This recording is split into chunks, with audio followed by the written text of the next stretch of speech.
ध्यान से देखना मार्किंग्स को कि ये जो वजन हम यहाँ पर लेंगे, जो कंप्लीट सैंड फिलिंग सिलेंडर का था, ये हमारे पास है W1 यहाँ पर वेट हो जाएगा। इस ट्रे के अंदर आपने कलेक्ट किया और इसका वजन निकाल दिया, तो सर ये हमारे पास वेट आ गया एक्सकेवेटेड सॉइल का। कंटेनर को उठा के अब हम जितनी सॉइल यहाँ पर बची है वो हमने क्या किया, उसको भी वेट कर लिया। अब उसको वेट करेंगे तो अब हमने इस वेट को नाम दे दिया सर WN2। एक्सकेवेटेड सॉइल है, इसी में से कुछ पार्ट हम लोग लेते हैं और उस पार्ट का हम क्या करेंगे, वाटर कंटेंट को calculate. Hello everyone, welcome to GS वाला।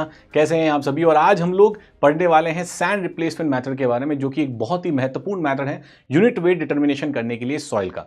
ठीक है, एक बहुत ही, जब आप इस मेथड को करते हो, जब फील्ड में इस मेथड को परफॉर्म करते हो तो थोड़ा सा आप लोगों के लिए कंफ्यूजन रहता है। तो ये मेथड मैं आज आप लोगों के लिए लर्निंग को आसान बनाने के लिए इस मेथड को मैं कंप्लीट एनिमेशन के साथ आज आपको बताने वाला हूं। तो बहुत ही इंपॉर्टेंट रहने वाला है, आपके हर एग्जाम में ये मेथड काम आएगा। ठीक है, तो इसकी जो कंप्लीट एनिमेशन है और जो डिटेल PDF है, ये मेरे official Telegram channel @PW Yashwant sir, यहां पर आपको डेफिनेटली मिल जाएगी। ठीक है सर, देखो शुरू करते हैं sir. Bulk unit wait calculation या फिर यूनिट वेट को जब हम कैलकुलेट करते हैं किसी पर्टिकुलर सॉइल का, तो अगर आपको बोला जाता है कि सर किसी पर्टिकुलर फील्ड में ये मिट्टी है और इसका हमें यूनिट वेट कैलकुलेट करना है, सर यूनिट वेट जो प्रॉपर्टी है ये बहुत ही महत्वपूर्ण प्रॉपर्टी है, जिससे हम डायरेक्टली और इनडायरेक्टली बहुत सारी बातों का पता करते हैं, बहुत सारे कैरेक्टरिस्टिक्स का पता करते हैं किसी पर्टिकुलर मिट्टी के बारे में। ठीक है, तो इस वजह से हमें यूनिट वेट कैलकुलेशन हमारे लिए बहुत इंपॉर्टेंट होता है। सर सैंड रिप्लेसमेंट मेथड में सबसे पहले ये जान लेते हैं इसमें इंपॉर्टेंट पॉइंट्स क्या हैं, उससे आपको एक अंदाजा लगेगा कि किस तरीके से सर इसको हम कवर अप करेंगे। तो सबसे पहले देखो क्या क्या इंस्ट्रूमेंट्स हम यहां पर यूज करते हैं, इसकी समझ होना बहुत जरूरी है। और उसके बाद मैं वीडियो से आपको दिखाऊंगा कि ये इंस्ट्रूमेंट आप किस तरह से यूज करते हो फील्ड के अंदर। सर सबसे पहला आपके पास एक सैंड पोरिंग सिलेंडर होना चाहिए। क्या होना चाहिए सर? सर एक हमारे पास सैंड पोरिंग सिलेंडर होना चाहिए, बिल्कुल करेक्ट है सर। ठीक है, एक सर हमारे पास यहां पर कैलिब्रेटिंग कंटेनर, एक हम यहां पर सर कैलिब्रेटिंग कंटेनर को यूज करते हैं। ठीक है सर, कैलिब्रेटिंग कंटेनर को हम लोग यहां पर यूज करेंगे। और तीसरा हमारे पास सर एक यहां पर मेटालिक ट्रे होती है। क्या होती है सर? एक मेटालिक ट्रे होती है जिसके सेंटर के अंदर आपके पास होल देखने को मिलता है। ये तीन तरह के इंस्ट्रूमेंट है, इसको हम यहां पर यूज करते हैं सैंड रिप्लेसमेंट मेथड के अंदर। सर जब हम कोर कटर मेथड हमारे पास अवेलेबल था, और कोर कटर मेथड को हमें पता है कि हम हार्ड सॉइल या ग्रैनुलर सॉइल्स के लिए यूज नहीं कर पाते, इस वजह से उन जगहों पर जहां पर हम कोर कटर मेथड को यूज नहीं कर सकते, वहां पर हम लोग सैंड रिप्लेसमेंट मेथड को यूज करते हैं। ठीक है, अब सैंड रिप्लेसमेंट मेथड में जो आपकी ओरिजिनल सॉइल है, मतलब जो ग्राउंड की जो सॉइल है और जिसका हमें यूनिट वेट कैलकुलेट करना है, उसके यूनिट वेट कैलकुलेशन से पहले हम एक स्टैंडर्ड सैंड को चूज करते हैं और उस स्टैंडर्ड सैंड का पहले डेंसिटी कैलकुलेट करते हैं। तो सर हमारा पहला मोटिव रहता है कि जो density of that standard sand जो हम यूज कर रहे हैं, पहले हम इसकी डेंसिटी को निकालेंगे और इसकी डेंसिटी को ही यूज करके बाद में हम लोग फाइनली जो हमारे पास एक्सकेवेटेड सॉइल है उसका यूनिट वेट निकालेंगे, जो हमारा मेन मोटिव है इस पर्टिकुलर एक्सपेरिमेंट का। बिल्कुल ठीक है सर, तो इसी तरीके से देखते हैं किस तरीके से इसको यूज किया जा सकता है। आ जाओ सर एनिमेशन के ऊपर। सर सबसे पहले देखो ये हमारे पास एक स्टैंडर्ड सैंड है जो हम यूज कर रहे हैं और बल्क यूनिट वेट हम यहां से सर कैलकुलेट करेंगे। तो ध्यान से समझना यहां पर कि सर जब भी आप बल्क यूनिट वेट को कैलकुलेट करते हो, इसका मतलब क्या है, that is basically total weight by total volume. ये जो आपको यहां पर दिख रहा है, this is basically your calibrating container. ठीक है, ये हमारे पास एक कैलिब्रेटिंग कंटेनर होता है। कैलिब्रेटिंग कंटेनर का मतलब ये है सर इसके अंदर हमें इसका वॉल्यूम वगैरह पहले से पता है। ठीक है, तो ये वॉल्यूम वगैरह आपको इसको पहले से पता होता है, इसकी डायमेंशंस आपको पता होती है। तो वॉल्यूम हमारे पास जनरली हम लोग कितना वॉल्यूम कंसिडर करते हैं सर? जनरली हम लोग इसको 1000 cc का वॉल्यूम जो है इसको कंसिडर करते हैं। तो ये एक कंटेनर है, ये कंटेनर है जिसका वॉल्यूम आपको पहले से पता है। ये जो आपके सामने देख रहे हो सर, ये हमारे पास एक सैंड पोरिंग सिलेंडर होता है। This is a sand pouring cylinder. ये देख रहे हो आप, this is a sand pouring cylinder. इस सैंड पोरिंग सिलेंडर के अंदर हम इसको ऊपर तक क्या करते हैं सर, सैंड से भरते हैं। ठीक है, कुछ आप पार्ट ऊपर का छोड़ दोगे ताकि ओवर स्पिल ना हो जाए। तो यहां पर हम क्या करेंगे, सैंड से इसको पूरा फिल कर देंगे। और इसका जो इंटरनल अरेंजमेंट है ये भी आप देख सकते हो सिलेंडर का, कि सर यहां पर आपके पास एक वॉल लगा होता है और इधर आप देखोगे तो एक होल यहां पर है ताकि सैंड ऊपर से नीचे आ सके। जब भी आप ये वॉल ओपन करोगे तो इस होल से सैंड नीचे आएगा और इस कोनिकल पार्ट के अंदर सैंड फिलअप हो जाएगा। ठीक है, तो ये इसका एक तरह का इंटरनल अरेंजमेंट है। ठीक है, this is your sand pouring cylinder. इससे हम सैंड फिल करते हैं और उसको पोर करते हैं और वेट करते हैं। ठीक है, तो यहां समझ सकते हो sir, hole at the top of the cone. इस कोन के टॉप पर आपके पास होल होता है और इसको वॉल्व को यूज करके आप इसको ओपन या क्लोज कर सकते हो। बिल्कुल ठीक है सर। अब देखो यहां पर आपने सैंड को फिलअप कर दिया, जो स्टैंडर्ड सैंड हमारे पास थी। जब स्टैंडर्ड सैंड को फिलअप करोगे और फिलअप करके सबसे पहला स्टेप हमारे पास होता है कि इस पूरी असेंबली को हम उठाएंगे और वेइंग मशीन के ऊपर रख देंगे और इसका वजन नाप लेंगे सर। और वो जो वजन हमारे पास होगा that will be your W1। तो ध्यान से देखना मार्किंग्स को कि ये जो वजन हम यहां पर लेंगे जो कंप्लीट सैंड फिलिंग सिलेंडर का था, ये हमारे पास है W1 यहां पर वेट हो जाएगा। बिल्कुल ठीक है। इसके बाद देखिए सर हम क्या करेंगे, यहां पर देखो नीचे हमने क्या किया, यहां पर ये जो कैलिब्रेटिंग कंटेनर है जिसका वॉल्यूम हमें पहले से पता है, जो मैंने अभी आपको दिखाया था, हम क्या करेंगे सर, ये जो सैंड पोरिंग सिलेंडर को इसके ऊपर लाके रख देंगे। बिल्कुल ठीक है। अब आपको करना क्या है सर, अब आपको ये जो वॉल्व है वो यहां से ओपन करना है।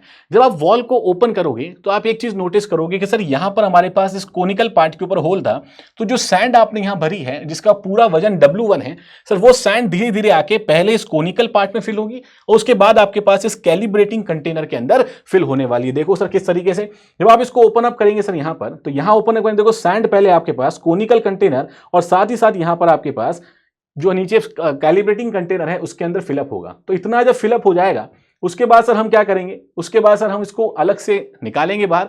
तो हमने कितनी सैंड यहां पर यूज कर ली, हमने उतनी सैंड यूज कर ली है जितना इस कोन के अंदर आ सकती थी और जितनी आपके पास इस कैलिब्रेटिंग कंटेनर के अंदर बनी थी। बिल्कुल ठीक है। हमारा पर्पस क्या है सर, स्टार्टिंग के अंदर हमारा पर्पस है कि हमें डेंसिटी ऑफ सैंड निकालनी है। सर डेंसिटी ऑफ सैंड कैसे निकालोगे, डेंसिटी अगर आपको निकालनी है तो मास डिवाइडेड बाय वॉल्यूम आपको करना पड़ेगा। ठीक है। मास कैसे कैलकुलेट करेंगे सर, देखो कैलिब्रेटिंग कंटेनर का वॉल्यूम आपको पता है तो हमें चाहिए सिर्फ मास। इसका मतलब है सर कि अगर मैं अब इसको वजन करूंगा, यहां पर इसका वेट करूंगा, इस वेट को मैं क्या बोलूंगा सर, इस वेट को मैं बोल दूंगा W2। इस वेट को मैं क्या बोलूंगा, इस वेट को मैं बोलूंगा सर W2। तो तब पहला हमारे पास जो इनिशियल वेट था वो था W1 जो कि पूरे सैंड पोरिंग सिलेंडर में था।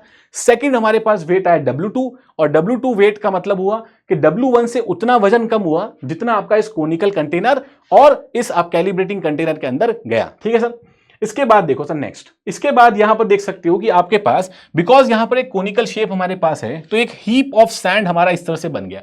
मुझे क्या चाहिए सर, मुझे ये वाला वेट चाहिए। तो अगर मैं इस पूरे वेट में से मतलब टोटल जो हमारे पास W1 माइनस W2 वेट आया उसमें से अगर ये हीप ऑफ सैंड का वेट को माइनस कर दूंगा तो मुझे ये वाला मास मिल जाएगा क्या, तो सर मुझे ये वाला मास मिल जाएगा और मुझे यही तो चाहिए। इसका मतलब मुझे इस हीप ऑफ सैंड को अलग से कैलकुलेट करना पड़ेगा। बिल्कुल क्लियर है सर। अब यहां से देखो, अब सर हम क्या करेंगे, W2 आपने यहां से वेट कर लिया, W1 हमारे पास टोटल वेट आ गया, W2 हमारे पास वेट आ गया। अब इस कंटेनर को उठाएंगे और जमीन पर रखेंगे वहां पर।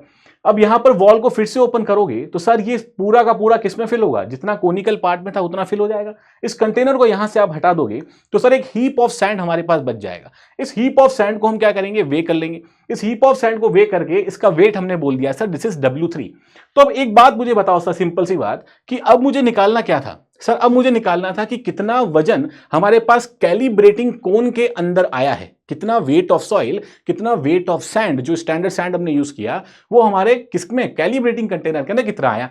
तो सर टोटल W1 था, अगर W1 में से मैं W2 माइनस करूंगा तो ये मेरे पास उतनी मिट्टी है जो हीप ऑफ सैंड और आपके पास कैलिब्रेटिंग कंटेनर के अंदर आई थी। उसमें से अगर मैं हीप ऑफ सैंड को माइनस कर दूं तो सिर्फ मेरे पास वो मिट्टी बच जाएगी जो सर किसमें आई है, जो आपका कैलिब्रेटिंग कंटेनर के अंदर आई है, वही हमें चाहिए। इसका मतलब इक्वेशन बहुत सिंपल सी हो जाएगी, that is W1 minus W2 minus W3। W3 क्या है sir, heap of the sand का वेट है। तो देखो सर सिंपल सी इक्वेशन आप यहां पर लिख सकते हो कि जो आपको ये कैलिब्रेटिंग कंटेनर है, इस कैलिब्रेटिंग कंटेनर के अंदर कितनी मिट्टी होगी, मतलब weight in the calibrating container will be W1 minus W2 minus W3।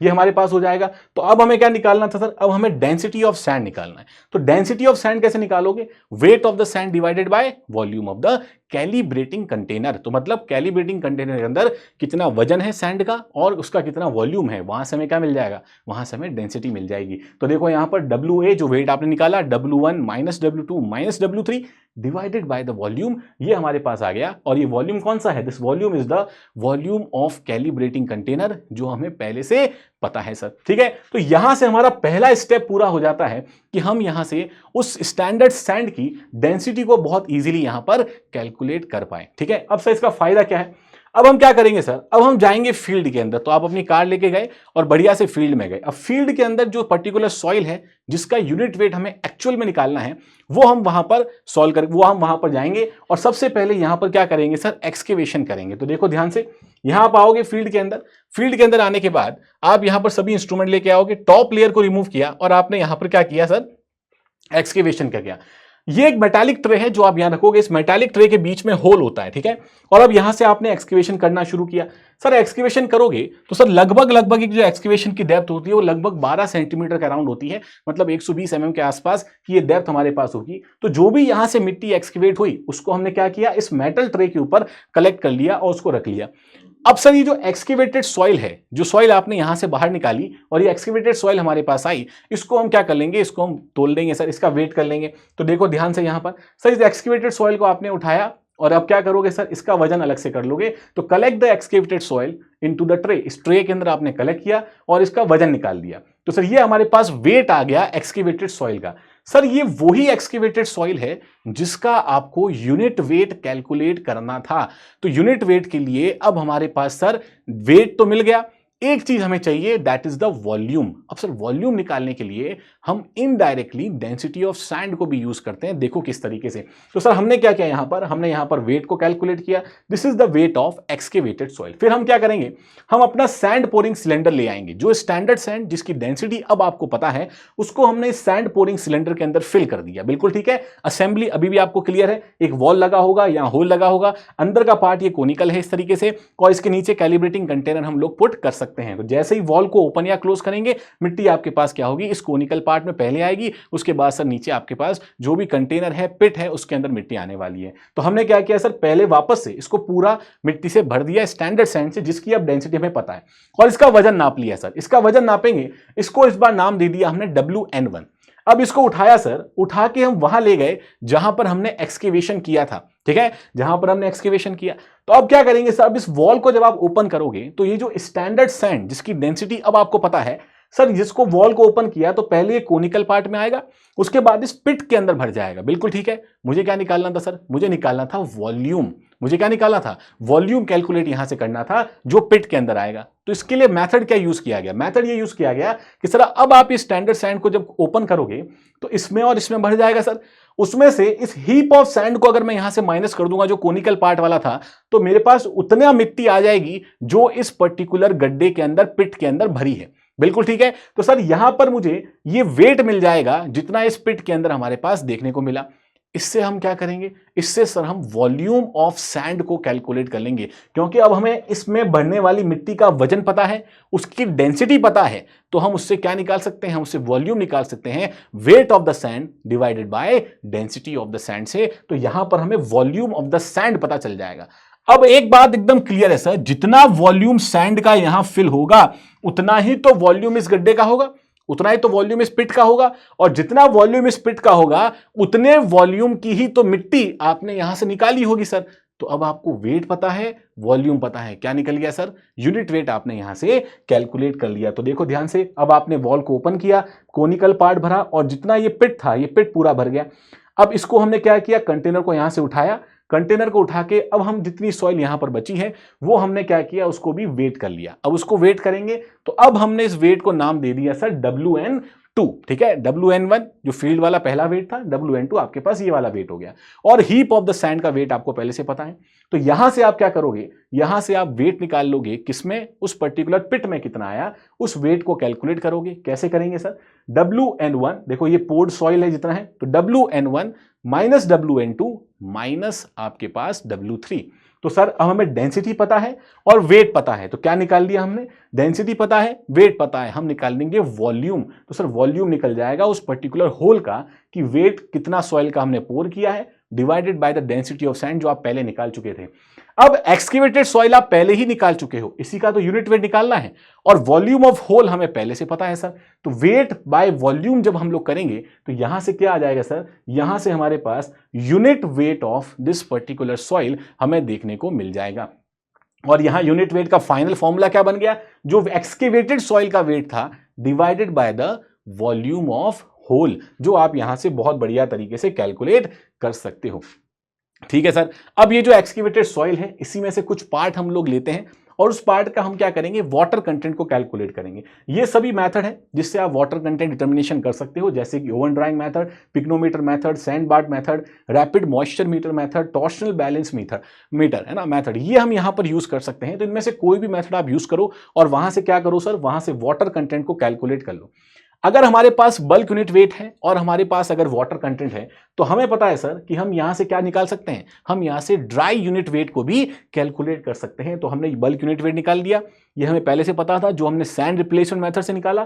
Water content determination के जितने भी मेथड्स है उससे हमने वाटर कंटेंट निकाला। यहां से आप ड्राई यूनिट वेट को सर कैलकुलेट कर सकते हो और ड्राई यूनिट वेट को यूज करके हम बहुत सारी प्रॉपर्टीज के बारे में पता कर सकते हैं मिट्टी की, उसकी कॉम्पैक्टनेस के बारे में, उसकी डेंसनेस के बारे में, उसकी परमिएबिलिटी पे हम कमेंट कर सकते हैं, उसकी कंप्रेसिबिलिटी पे कमेंट कर सकते हैं। तो बहुत सारी प्रॉपर्टीज आप यहां से कैलकुलेट कर सकते हो। ठीक है, तो आई होप ये पूरा वीडियो आपको बहुत बढ़िया लगा होगा और बहुत बेहतरीन तरीके से एनिमेशन के थ्रू आपने सैंड रिप्लेसमेंट मेथड को जरूर समझा होगा। कमेंट बॉक्स में कमेंट करके मुझे जरूर बताना कैसा लगा आपको ये एफर्ट और किस तरीके से, क्या ऐसे ही और एनिमेशन वीडियोस के साथ आप कौन सा चाहते हैं कि नेक्स्ट आपके पास कौन सा मेथड आपको समझना है, ये भी मुझे जरूर बताना और बताना कैसा लगा ये वीडियो। और मिलेंगे ऐसे ही किसी खूबसूरत सी वीडियो में। Till then keep learning and keep rocking. Thank you so much.